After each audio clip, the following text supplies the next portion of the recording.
नमस्कार साथियों, आप सभी लोगों का शून्य से शिखर तक के बैच में हार्दिक स्वागत है, जिसमें हम सभी लोग कक्षा 12 की फिजिक्स का अध्ययन कर रहे थे, जो कि यूपी बोर्ड के लिए थी। पिछले वीडियो में हमने पहले चैप्टर से यहाँ तक काम पूरा कर लिया था, यहाँ तक आवेशों के बीच विद्युत बल कार्य करता है। आज हम देखेंगे कूलाम का नियम, यहाँ से हमको शुरू करना है। तो जिसने भी अभी तक पहला वीडियो नहीं देखा है तो कृपया करके वो पहला वीडियो देख ले, तभी आपको ये चीजें समझ में आ पाएंगी। ठीक है, तो चलिए शुरू करते हैं कूलाम का नियम। तो देखते हैं कि कूलाम का नियम क्या होता है। तो कूलाम का नियम, सबसे पहली बात आपको समझनी है, कूलाम का जो नियम है वो स्थिर बिंदु आवेशों के लिए कार्य करता है। कैसे आवेशों के लिए? स्थिर बिंदु आवेशों के बीच जो है कार्य करने वाले बल को कूलाम का नियम कहेंगे। अर्थात जो कूलाम का नियम है वो क्या है? स्थिर बिंदु आवेशों के लिए होता है। अगर बिंदु आवेश तुम्हारे स्थिर नहीं है तो वहां पर जो कूलाम का नियम काम नहीं कर पाएगा, पहली बात है ये। ठीक है भैया, तो कूलाम का नियम संबंधित है स्थिर बिंदु आवेशों से। अब कूलाम का नियम काम क्या करता है उस चीज को समझ लेते हैं, लेकिन आप लोगों को यह बात ध्यान रखनी है कि कूलाम का जो नियम है वो स्थिर बिंदु आवेशों के लिए काम करता है। ठीक है, तो चलिए देखते हैं कि कूलाम ने ये कहा। देखिए, जैसे मान लेते हैं कोई दो बिंदु आवेश हैं, ये स्थिर बिंदु आवेश हैं, एक है Q1 और दूसरा है Q2, और दोनों के बीच की जो दूरी है वो R है। अब आप लोगों को पता है कि समान आवेशों के बीच जो है प्रतिकर्षण बल कार्य करता है, और विपरीत आवेशों के बीच जो है आकर्षण बल कार्य करता है ना। समान आवेशों के बीच प्रतिकर्षण बल और विपरीत आवेशों के बीच आकर्षण बल। अब यहाँ पर हमने आवेशों की प्रकृति निर्धारित नहीं की है कि ये दोनों समान आवेश हैं कि विपरीत आवेश हैं, अर्थात हमने यहाँ पर कोई भी चिन्ह इनके साथ नहीं लगाया है जिससे हमको ये पता चल सके कि ये समान है या फिर विपरीत हैं। अब ये हो सकता है, अगर समान होंगे तो प्रतिकर्षण लगेगा, विपरीत होंगे तो आकर्षण लगेगा। अर्थात यहाँ पर जो स्थिति है उसके हिसाब से यहाँ पर आकर्षण अथवा प्रतिकर्षण दोनों बल लग सकते हैं, क्योंकि यहाँ पर अभी आवेशों की प्रकृति का निर्धारण नहीं हुआ है। तो यहाँ देखेंगे तो कूलाम के नियमानुसार क्या कहा कूलाम ने कि किन्हीं दो स्थिर बिंदु आवेशों के बीच जो लगने वाला आकर्षण अथवा प्रतिकर्षण बल है उसका जो मान है वो क्या होता है? दोनों आवेशों के गुणनफल के अनुक्रमानुपाती तथा उनके बीच की दूरी के वर्ग के व्युत्क्रमानुपाती होता है। अर्थात अब इस बात को हम गणितीय रूप में समझते हैं। जो लगने वाला बल आवेशों पे जो क्या है, दोनों आवेशों के गुणनफल के अनुक्रमानुपाती है, तो F is direct proportional to Q1 into Q2। और जो दूसरी बात क्या कही थी कि दूरी के व्युत्क्रमानुपाती है, वर्ग के व्युत्क्रमानुपाती है, तो जो दूरी है R है उसके वर्ग के व्युत्क्रमानुपाती हो जाएगा। F is direct proportional to 1/r²। ये इक्वेशन फर्स्ट हो जाएगी और इक्वेशन सेकंड हो जाएगी। अब दोनों ही इक्वेशन आप देखेंगे, दोनों ही इक्वेशन जो है F के प्रोपोर्शनल में है, समानुपाती हैं। तो इन दोनों इक्वेशन से हम क्या देखेंगे, इन दोनों को जो है हम समीकरण 1 व 2 से F के प्रोपोर्शनल में दोनों को रख देंगे, Q1 into Q2 but upon में क्या है R²। समझ गए? आपको वीडियो अच्छे लगते हैं तो आप कृपया करके जो है कमेंट करके भी बता सकते हैं, या फिर अगर कोई शिकायत करनी है, कोई दिक्कत है तो भी आप कमेंट कर सकते हैं कि ये चीजें दिक्कत दे रही हैं। ठीक है, तो चलिए आगे देखते हैं। तो यहाँ पे क्या हुआ, शायद नहीं दिखा था अभी, तो ये देख लेते हैं। F is direct proportional to Q1 into Q2 upon R² हो जाएगा समीकरण 1 व 2 से। अब जब भी अनुकरण अनुपाती का निशान हटता है तो क्या होता है, कोई ना कोई नियतांक आता है। तो यहाँ पर क्या आ गया, K नियतांक आ गया है, और Q1 इंटू Q2 बटे R²। जहां पर देखिए लिखा भी गया है कि जहां K क्या है, एक अनुक्रमानुपातिक नियतांक है। जहां K क्या है, एक अनुक्रमानुपातिक नियतांक है। आप लोगों ने देखा कि जहां पर K क्या था, नियतांक था। अब हम प्रयोगों द्वारा देखते हैं कि K की जो वैल्यू है वो 9 × 10⁹ होती है। तो यहां पर रखेंगे उसी फार्मूले में F बराबर 9 × 10⁹ इंटू Q1 इंटू Q2 बटे R²। तो जो K का मान था, K की जगह कितना आ गया, 9 × 10⁹ आ जाएगा। बल का मात्रक होता है न्यूटन, तो इसका रख देंगे मान न्यूटन हो जाएगा। तो ये जो है फार्मूला होता है कूलाम के नियम का। पेपर जैसे यूपी बोर्ड की अगर मैं बात करूं तो जरूरी नहीं है कि पेपर में ये जो कूलाम का नियम है, डेरिवेशन, ये पूछा जाएगा, लेकिन इस नियम से जो फार्मूला आया है F बराबर 9 × 10⁻⁴ इंटू Q2 बटे R², ये बहुत महत्वपूर्ण हो जाता है न्यूमेरिकल के दृष्टिकोण से, आंकिक प्रश्नों के दृष्टिकोण से, जो कि पेपर में पूछे जाते हैं। तो आप लोगों को अच्छे से समझना है ताकि आप दिशा के आधार पर जैसे भी क्वेश्चन हो, मैं न्यूमेरिकल भी करवाऊंगा, तो आप लोग उसमें अच्छे से कर पाएंगे। तो समझना बहुत जरूरी है और साथ साथ में लिखते चले, अपने नोट्स भी बनाते चले। देखेंगे यदि Q1 बराबर Q2 हो जाए और बराबर हो जाए 1 कूलाम, Q1 का मान हो जाए बराबर किसके, Q2 के, और दोनों बराबर हो जाए 1 कूलाम के, और जो दूरी है वो हो जाए कितनी, 1 मीटर दोनों के बीच की, तब क्या होगा, इस फार्मूले में रख के चेक करेंगे। F बराबर 9 × 10⁹ और Q1 बराबर 1 है, Q2 बराबर भी 1 है, बटे में दूरी कितनी है, 1 है, तो उसका स्क्वायर कर देंगे। तो देखिए 1 तो सबके गुणे में होता है, सबके बटे में होता है, तो 1 का मान रहेगा 1 ही, 1 से गुणा करोगे तो 9 कम 9 ही रहेगा, तो अर्थात F बराबर कितना आ जाएगा, 9 × 10⁹ न्यूटन। अब यहाँ से 1 कूलाम की परिभाषा बन सकती है, क्योंकि हमने क्या माना है, आवेशों को 1 कूलाम माना है, तो यहाँ से देखेंगे 1 कूलाम की जो परिभाषा निकल करके आ रही है, उसके बारे में हम लोग यहाँ पे चर्चा करेंगे। ठीक है, तो चलिए यहाँ से हम लोग जो है 1 कूलाम की परिभाषा देखेंगे क्या आई है। देखिए, अतः 1 कूलाम क्या है, आवेश की वह मात्रा है जो अपने से 1 मीटर की दूरी पर स्थित समान आवेशों को 9 × 10⁹ न्यूटन के बल से प्रतिकर्षित करता है। इस बात को थोड़ा सा समझ लेंगे, अगर हम समझने का प्रयास करें। देखिए क्या हुआ है कि Q1 बराबर हो गया Q2 के, मतलब Q1 और Q2 बराबर है, अब समान आवेशों के बीच कौन सा बल लगेगा, तो प्रतिकर्षण का बल लगेगा। अब दूरी पर कितने रखे हैं, तो एक ही, जैसे ये 2 आवेश हैं, ठीक है, यहाँ दिख रहा है आप लोगों को, ये 2 आवेश हैं, ठीक है, Q1 है और Q2 है, तो ये दोनों क्या है, बराबर आवेश है, इनके बीच की जो दूरी है कितनी है, 1 मीटर है, और यहाँ पे कितना है, 1 ही कूलाम इसको माना गया है। तो 1 कूलाम आवेश की वह मात्रा है जो अपने से 1 मीटर की दूरी पर रखे आवेश को क्या करते हैं, 9 × 10⁹ न्यूटन के बल से प्रतिकर्षित करते हैं। अर्थात अगर ये वाला आवेश इस वाले आवेश के पास जाता है तो इसको 9 × 10⁹ न्यूटन का बल लगा करके पीछे भगा देगा, क्योंकि प्रतिकर्षण बल का मतलब होता है दूर भगाना, तो ये इतने बल से इसको पीछे भगाएगा। तो यहां से ये चीज क्लियर हो जाती है। आगे देखते हैं, यदि बिंदु आवेश निर्वात या वायु में स्थित हो तो क्या होता है, तब अनुक्रमानुपाती नियतांक जो है k को क्या माना जाता है, सिर्फ 1/4πε0 ही माना जाता है। मतलब निर्वात या वायु के लिए जो k है वो 1 हो जाता है। ठीक है, तो अतः ये जो फार्मूला बन के आएगा, इसका कोई विशेष प्रभाव नहीं है, लेकिन फिर भी समझ लेते हैं। तो F बराबर 1/4πε0 इंटू Q1 इंटू Q2 बटे आर स्क्वायर, और इसका मान भी होता है कितना, 9 × 10⁹ तो आएगा अंततः वही F बराबर 9 × 10⁹ इंटू Q1 इंटू Q2 बटे आर स्क्वायर। तो ये पूरा का पूरा कूलाम का नियम था। उम्मीद है आप लोगों को अच्छे से समझ में आया होगा। चलिए आगे देखते हैं अगला टॉपिक देखेंगे, जहां एप्सिलॉन नॉट क्या है, तो एक नियतांक है जिसे निर्वात की वैद्युशीलता कहते हैं। ठीक है, तो एप्सिलॉन नॉट की जो वैल्यू है वो 8.85 इंटू 10⁻⁻12 होती है, और इसका जो मात्रक है वो कूलाम स्क्वायर प्रति न्यूटन मीटर स्क्वायर होता है।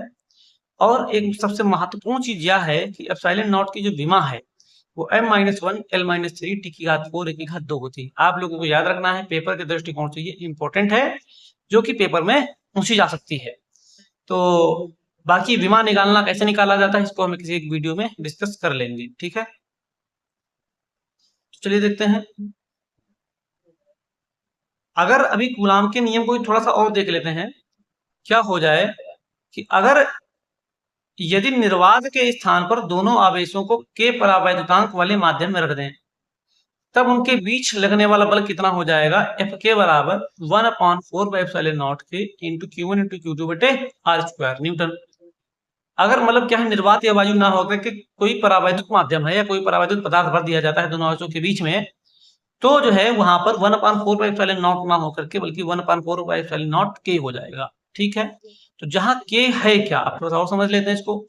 जहां k एक विमाहीन नियतांक है जिसे उस पदार्थ का परावैद्युतांक अथवा विशिष्ट परावैद्युता कहते हैं।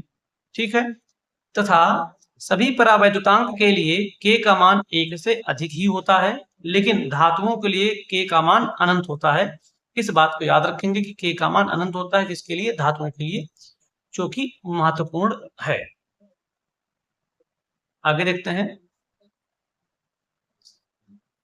यदि आवेशों के मध्य कोई परावैद्युत हो तो उनके बीच लगने वाला बल घट जाता है। ठीक, यदि अगर क्या हो, आवेशों के बीच कोई परावैद्युत पदार्थ लग जाए, माध्यम आ जाता है, तो जो लगने वाला बल था आवेशों के बीच, वो बल कम हो जाएगा। इस बात को ऐसे भी याद रखें, अगर कोई ऑब्जेक्टिव क्वेश्चन पूछा जाता है कि अगर आवेशों के बीच निर्वात या वायु ना होकर के कोई परावैद्युत माध्यम में पदार्थ भर जाता है, तो वहां पर लगने वाला जो बल पर क्या प्रभाव पड़ेगा, घटेगा, बढ़ेगा या परिवर्तित रहेगा, तो क्या होगा, घट जाता है।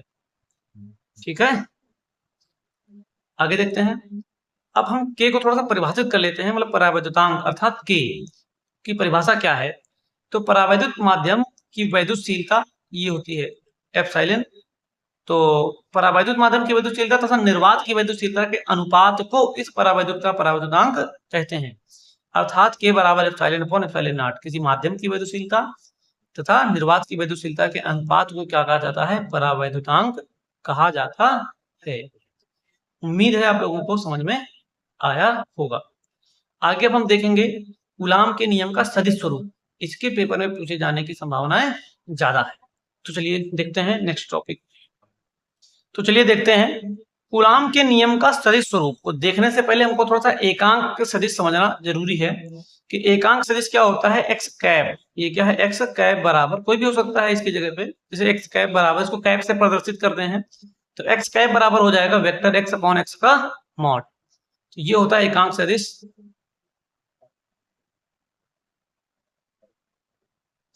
एकांक सदिश से क्या होता है कि इससे जो है ऐसा इकाई सदिश जिसका परिमाण कितना हो, एक हो, उसको कहते हैं एकांक सदिश। ठीक है, इससे दिशा का पता चलता है। तो देखेंगे कूलाम के नियम का सदिश स्वरूप सबसे पहले क्या है। तो देखिए ये सबसे पहले चित्र देखिए, यहाँ पर एक आवेश है Q1 और एक बिंदु आवेश है Q2। अब यहाँ पे जो Q1 पर यहाँ देखिए Q1 और Q2 के बीच में आपको दिख रहा होगा R12 और R21, और यहाँ पर Q2 का जो एकांक सदिश है वो मतलब यूनिट वेक्टर कितना है, वो R12 है, और यहाँ पे कितना है तो R21 है। और यहाँ पे आप देखेंगे जैसे Q1 पर, तो यहाँ पे क्या लिखा है R21 कैप, तो मतलब यहाँ Q1 का मतलब है R21 कैप का मतलब है कि 2 से 1 की ओर, 2 से 1 की ओर। और R12 का मतलब क्या है कि 1 से 2 की ओर, देखो ये जा रहा है, R12 का मतलब क्या है 1 से 2 की ओर जा रहे हैं, R21 का मतलब है कि 2 से 1 की ओर आ रहे हैं। ठीक है, और यहाँ पे जो Q1 पर लगने वाला बल है F12 है, कितना, F12। ठीक है, दिख रहा है ना सभी को, दिख रहा है।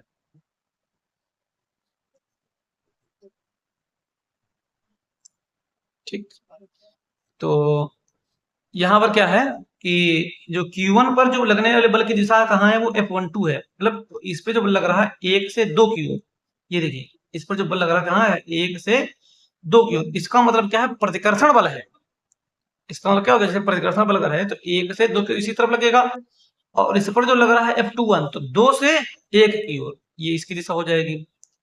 तो अब इनको थोड़ा सा समझ लेते हैं। यहाँ पर डेरिवेटिव फॉर्म में क्या लिखा है, माना Q1 व Q2 एक ही चिन्ह के दो बिंदु आवेश हैं, दिख रहा है, एक ही चिन्ह के अर्थात समान आवेश हैं, और समान आवेशों के बीच कौन सा बल लगेगा, तो प्रतिकर्षण बल लगेगा। इसीलिए यहाँ पर F12 की दिशा इस तरफ है, क्योंकि जैसे Q1 को Q2 की तरफ लेकर के जाएंगे तो इसको दूर धकेल देगा भाई। तो क्या हो रहा है, तो ये F1 1 से 2 की ओर, यहाँ पर इसको जब इसकी तरफ लेकर के जाएंगे या ये इसको इसकी तरफ लेकर आएंगे तो इसको इस तरफ दूर धकेल देगा, तो F21 2 से 1 की ओर, इसी वजह से ये दिशा ऐसी हुई है। ठीक है, तो क्या है, माना Q1 व Q2 एक ही चिन्ह के दो बिंदु आवेश हैं, Q1 का Q2 के सापेक्ष स्थिर विस्थापन कितना है, R12 है।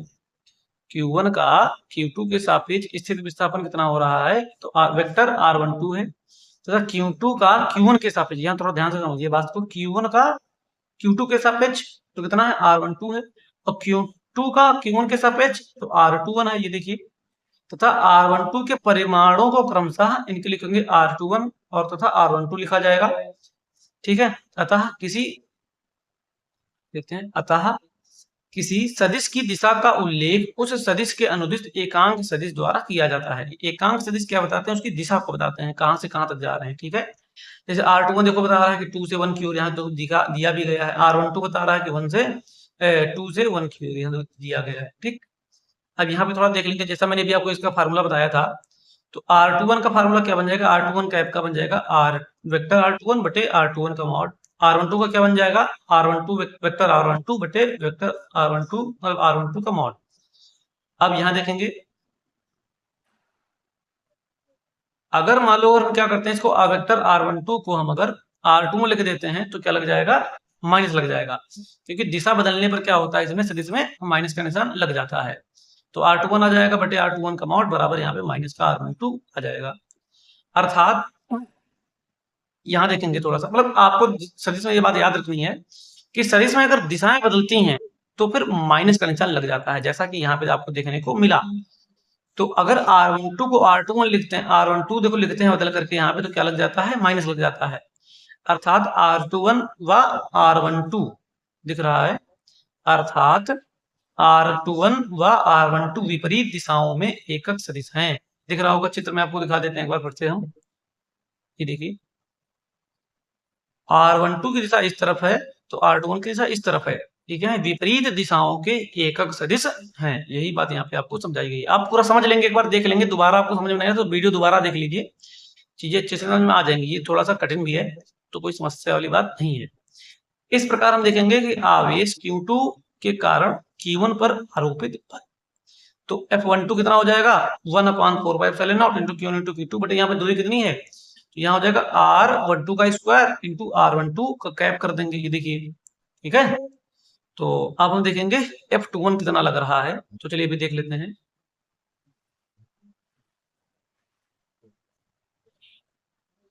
देखते हैं, देखिए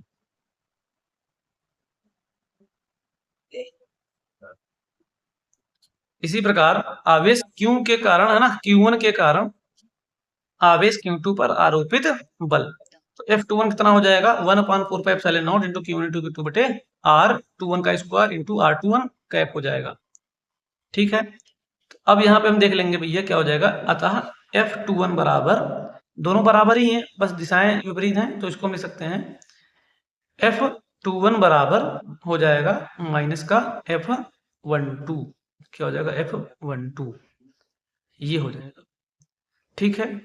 तो बस यही इसमें बताना होता था, बस ये इतना आप याद रख लें, तो जिसके पेपर में आने की संभावना रहता है। अब थोड़ा सा और देख लेते हैं चीजों को, कि वैद्युत बल की गुरुत्वाकर्षण बल से अगर तुलना करें तो क्या होता है। देखिए वैद्युत बल मैंने आप लोगों को बता दिया है कि वैद्युत बल क्या होता है, जो आवेशों के बीच जो बल कार्य करता है उसको वैद्युत बल कहते हैं, और जो द्रव्यमानों के बीच जो बल काम करता है उसको गुरुत्वाकर्षण बल कहते हैं। जैसे आप किसी भी वस्तु को ऊपर से फेंकते हैं तो नीचे ही गिरती है, पृथ्वी पर ही गिरती है, उसका कारण है कि पृथ्वी के पास गुरुत्वाकर्षण बल है। और गुरुत्वाकर्षण बल क्यों है, क्योंकि पृथ्वी के पास द्रव्यमान है। और आप धरती पर नीचे क्यों गिरते हैं, पर गुरुत्वाकर्षण बल का अनुभव क्यों करते हैं, क्योंकि आपके शरीर में भी द्रव्यमान है, या जो भी वस्तु उसके में उस वस्तु के पास भी द्रव्यमान है। तो द्रव्यमानों के बीच जो लगने वाला बल है वो गुरुत्वाकर्षण बल है, और आवेशों के बीच लगने वाला बल जो है गुरुत्वाकर्षण बल है, सॉरी वैद्युत बल है। तो अब देखेंगे हम दो आवेशित वस्तुओं के बीच कार्य करने वाले वैद्युत बल की तुलना उनके कार्य करने वाले गुरुत्वाकर्षण बल से कर सकते हैं। ये दोनों बल दूरी के व्युत्क्रम वर्ग नियम का पालन करते हैं। देखिए अभी आपने वैद्युत जो बल पढ़ा है उसमें पढ़ा है कि F बराबर 9 × 10⁹ इंटू Q1 इंटू Q2 बटे R, इसका मतलब दूरी के क्या है, वर्ग, उसमें बटे में दूरी है, वर्ग के व्युत्क्रमानुपाती दूरी है। और गुरुत्वाकर्षण बल होता है उसका भी सूत्र क्या होता है, F बराबर capital G into M1 into M2 बटे R², वहां भी दूरी बटे में होती है, अर्थात जितनी ज्यादा दूरी बढ़ती जाएगी उतना ही ज्यादा ये बल बहुत तेजी से कम होते जाएंगे, ठीक है, चाहे द्रव्यमान यह चाहे गुरुत्वाकर्षण बल हो चाहे बल हो। तो फिर से एक बार देख लेते हैं, हम दो आवेशित वस्तुओं के बीच कार्य करने वाले वैद्युत बल की तुलना उनके कार्य करने वाले गुरुत्वाकर्षण बल से कर सकते हैं। ये दोनों बल दूरी के व्युत्क्रम वर्ग नियम का पालन करते हैं, ठीक है, दोनों ही केंद्रीय बल हैं सबसे पहली बात, और तथा दोनों ही निर्वात में भी क्रियाशील रहते हैं, ठीक है, परंतु इन दोनों में कुछ अंतर भी हैं। जैसे अंतरों को समझ लेते हैं थोड़ा सा हम। देखिए जो वैद्युत बल है, वैद्युत बल आकर्षण बल भी हो सकता है और प्रतिकर्षण बल भी हो सकता है, जबकि गुरुत्वाकर्षण बल सदैव आकर्षण बल ही होता है। आप कभी भी ऊपर से जब किसी भी वस्तु को उछालेंगे तो हमेशा नीचे ही गिरेगी, ऐसा कभी भी नहीं होगा कि आपने ऊपर फेंका वस्तु और ऊपर ही चली जाए, नीचे ना आए। तो मतलब प्रतिकर्षित नहीं करेगी, पृथ्वी हमेशा आकर्षण अपनी ओर खींचेगी ही खींचेगी। ठीक है, आगे देख लेते हैं। वैद्युत बल दोनों आवेशों के बीच के माध्यम पर निर्भर करता है, और जबकि गुरुत्वाकर्षण बल दोनों क्या होता है, द्रव्यमानों के बीच के माध्यम पर निर्भर नहीं करता है। देखिए जैसे वैद्युत बल क्या है, दोनों आवेशों के बीच के माध्यम पर निर्भर करता है। अब आवेश अभी देखो मैंने आपको बताया कि अगर आवेशों के बीच में निर्वात या वायु के स्थान पर कोई भी परावैद्युत पदार्थ या माध्यम ला देते हैं, तो क्या होता है कि वहाँ पर जो है वैद्युत बल का मान घट जाता है। जबकि गुरुत्वाकर्षण बल का जो मान है वो दोनों द्रव्यमानों के बीच के माध्यम पर निर्भर नहीं करता है। चाहे निर्वात हो, वायु हो या कोई भी दूसरा माध्यम हो, उसमें कोई भी प्रभाव नहीं पड़ेगा। जैसे आप अंतरिक्ष में देखेंगे, कई सारे पिंड हैं, है ना? खगोलीय पिंड हैं, कई सारे ग्रह हैं, मंगल, ये सूर्य, चंद्रमा, ये सब हैं, पृथ्वी है, बुध है, शुक्र है। तो ये सब ऐसे हवा में क्यों लटके हैं? क्योंकि उनके हवा में नहीं लटके, मतलब वहाँ पर वो एक दूसरे से गुरुत्वाकर्षण बल के द्वारा रुके हुए हैं। तो वहाँ पर तो निर्वात भी है, क्योंकि अंतरिक्ष में क्या होता है, निर्वात होता है। तो वहाँ पर गुरुत्वाकर्षण बल का जो प्रभाव है वो किसी माध्यम के परिवर्तित होने पर परिवर्तित नहीं होता है, अर्थात गुरुत्वाकर्षण बल का जो मान है वो किसी भी माध्यम पर निर्भर नहीं करता है। ठीक है, आगे देख लेते हैं क्या है। आगे देखते हैं अगला पॉइंट क्या है कि वैद्युत बल जो है गुरुत्वाकर्षण बल से कहीं अधिक प्रबल होता है। ठीक है, जैसे अभी तक हम लोगों को क्या लगता था कि गुरुत्वाकर्षण बल बहुत ज़्यादा प्रबल होगा, बहुत ज़्यादा लगता होगा, मतलब क्योंकि वो बड़े-बड़े पिंडों जैसे सूर्य है, चंद्रमा है, सब बड़े-बड़े पिंडों, खगोलीय पिंडों के बीच लगता है, तो ऐसा लगता था कि गुरुत्वाकर्षण बल बहुत अधिक होगा। लेकिन एग्ज़ैक्ट अपोज़िट है क्योंकि जो वैद्युत बल है वो गुरुत्वाकर्षण बल से बहुत अधिक प्रबल है, मतलब वैद्युत बल बहुत ज़्यादा होता है गुरुत्वाकर्षण बल की तुलना में।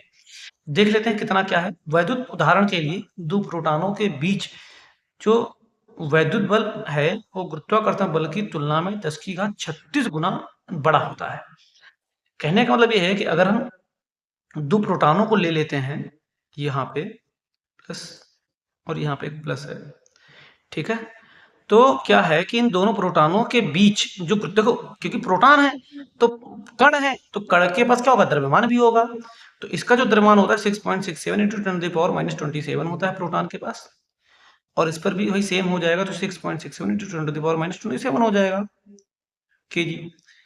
अब इनके पास द्रव्यमान है, अब इन दोनों के बीच जितना गुरुत्वाकर्षण बल काम करेगा, और यहाँ पर क्या इनका आवेश भी है 1.6 इंटू 10⁻19, और यहाँ पर भी 1.6 इंटू 10⁻19।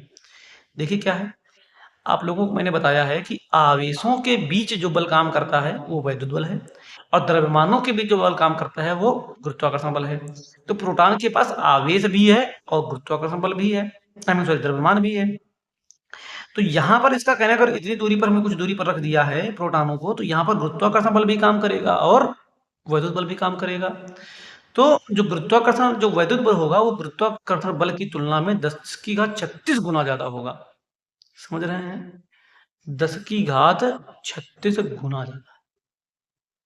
अब इसकी तो गिनती भी नहीं की जा सकती, अनंत हो गया। तो बहुत ज्यादा होता है, मतलब कहने का मतलब है कि जो वैद्युत बल है वो गुरुत्वाकर्षण बल की तुलना में कहीं अधिक प्रभावशाली होता है, मतलब बहुत ज्यादा होता है, कोई तुलना ही नहीं।